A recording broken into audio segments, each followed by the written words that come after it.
Easy Studio. Erokamano Nyasaye,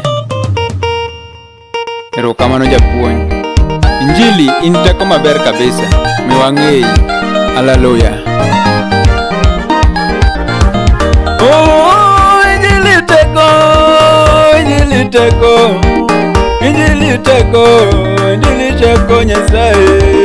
Injili teko, injili teko, injili teko, injili teko Nyasaye. Oh no, injili teko, injili teko, injili teko, injili teko Nyasaye. Injili teko, injili teko, injili teko, injili teko Nyasaye. Awani unajomoa ruyalu injili, injili teko, injili teko Nyasaye. Injili teko, injili teko, injili teko, injili teko Nyasaye. Yawa unajomoa ruyalu injili, injili teko, injili teko Nyasaye. Injili teko, injili teko, injili teko, injili teko Nyasaye. Yawa injili luko nyinga, injili teko, injili teko, injili teko Nyasaye. Injili teko, injili teko, injili teko, injili teko Nyasaye. Yawa injili loso dalawa, injili teko, injili teko, injili teko Nyasaye.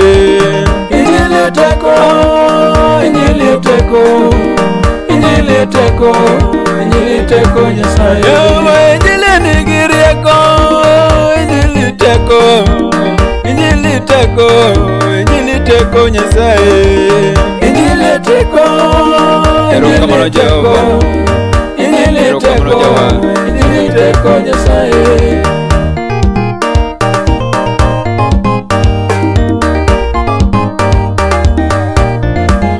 Yawa injili rito nyithikie, injili teko, injili teko, injili teko Nyasaye. Injili teko, injili teko, injili teko, injili teko Nyasaye. Yawa injili rito monilite, injili teko, injili teko, injili teko Nyasaye. Injili teko, injili teko, injili teko, injili teko Nyasaye. Injili teko, injili teko Nyasaye. Injili teko, injili koro wayalo. Injili teko, injili teko, injili teko, injili teko Nyasaye. Yawa ni anasinge chunya na biro ya injili. Injili teko, injili teko Nyasaye. Injili teko, injili teko, injili teko, injili teko Nyasaye. Yawa ni samatu chogo, tunjili ya machanga. Injili teko, injili teko Nyasaye. Injili teko, injili teko, injili teko, injili teko Nyasaye. Umia singe chunya na biro ya injili.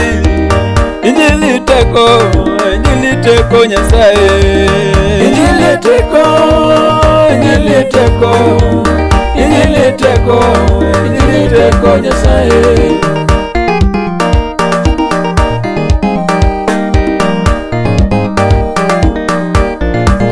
Yawa na witegi nyimine wachungure lamo, walandi injili, injili teko Nyasaye. Injili teko, injili teko, injili teko, injili teko Nyasaye. Yawa na witegi nyimine wachungure lamo, walandi injili, injili teko Nyasaye. Injili teko, injili teko, injili teko, injili teko Nyasaye. Bisobe dutote ulanu wache injili. Injili teko, injili teko Nyasaye.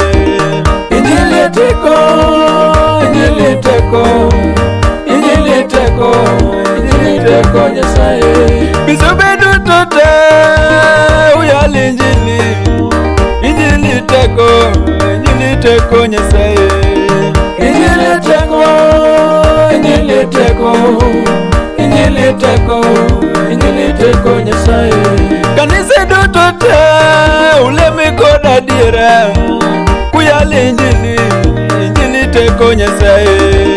Injili teko, injili teko, injili teko, injili teko Nyasaye. Kanisa duto te ulemi kod adiera, kuyal injili, injili teko Nyasaye. Injili teko, injili teko, injili teko, injili teko Nyasaye. Omiya pek injili, injili wach maber, okonyo miere mosekwamo.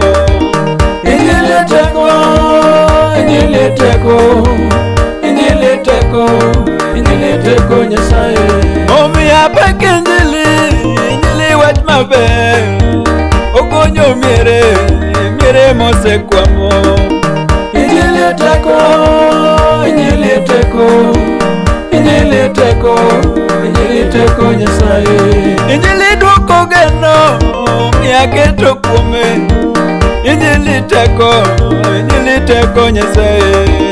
Injili teko, injili teko, injili teko, injili teko Nyasaye. Injili duoko geno miya siku kuome. Abiro lande injili teko Nyasaye.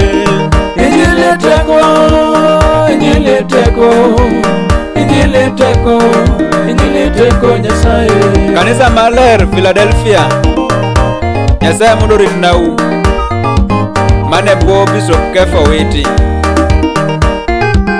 Beti nyakwanyo gwari Ruoth mondo menda indalo. Waldo nyango diogo sike yal injili mano wach maber kabisa.